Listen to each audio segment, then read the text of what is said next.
close the load. And now we need to enter two pieces of information into the computer. The final diameter and the length of the sample. Now, how are we going to do that? Well, let's look.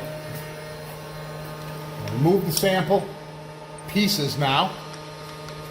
Before we measure, look at a beautiful cup and ball fracture. 1018 steel is very ductile and produces a gorgeous cup and ball fracture. Ductile on the outsides, very sharp, brittle on the interior. Absolutely classic, absolutely beautiful. We line up our two marking points. Now, we have a fixture to mount this in and set it. However, if you're old like I am, and you've been doing this for years, I use my fixture built by Budweiser here, and I use that to do my diameter testing. And look what happened. We went from 0.503 to 325. 0.3. That's an amazing reduction, isn't it?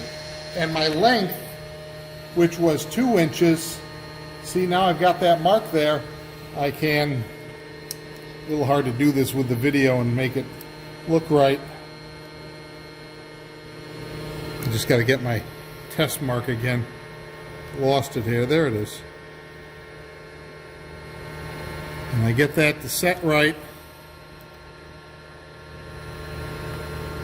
Apologize, a little tricky here. There we go.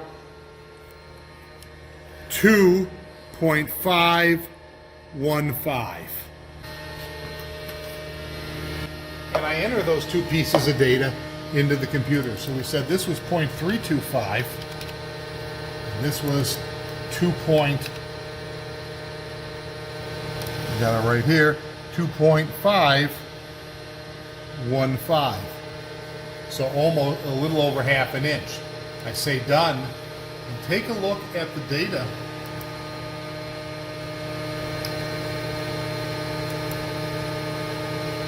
It, down below here, modulus of elasticity, 58,900. That's a little high, but not too bad.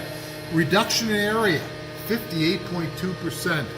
And then the resilience in a max load of 17,680 pounds.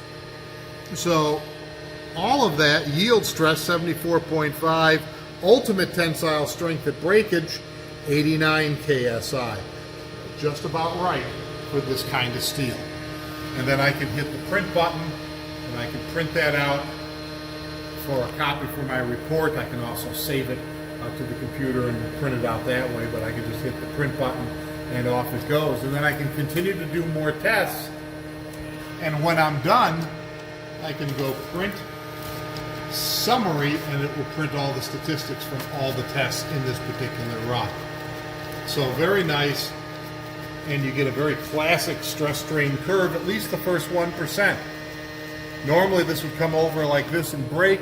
We don't measure that. This test isn't designed to measure to breakage.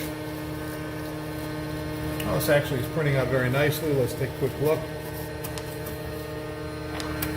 And you can see your stress strain curve. Our modulus of elasticity is a little high. Remember we said here it's showing it to be 59. It should be closer to 30, but it actually is. If you draw the line by hand, you'll get 30. That's one problem with this software, is it tends to underpredict the modulus of elasticity a little bit. But notice how linear it is here. See, it's the elastic portion of the curve, the inelastic. And remember all our different terms from our notebook, the elongation, resilience, etc. And refer to your notebook to what all those terms mean and why they're important to us. Let's take a look at a more formal method of measuring the length of the sample using this gauge bar. This right adjustment slides back and forth. You can adjust that here. And you have a screw here to tighten. So what you can do is take your sample, find your indentation marks, make sure they're right side up. A lot of these samples will have an indentation on one side or the other. That really helps. Get it all lined up, tighten the screw. You'll notice I actually used a marker and mark the two spots. So now it's much easier. I can measure the diameter. Actually, let me do it this way so you can see it. Okay. And then I can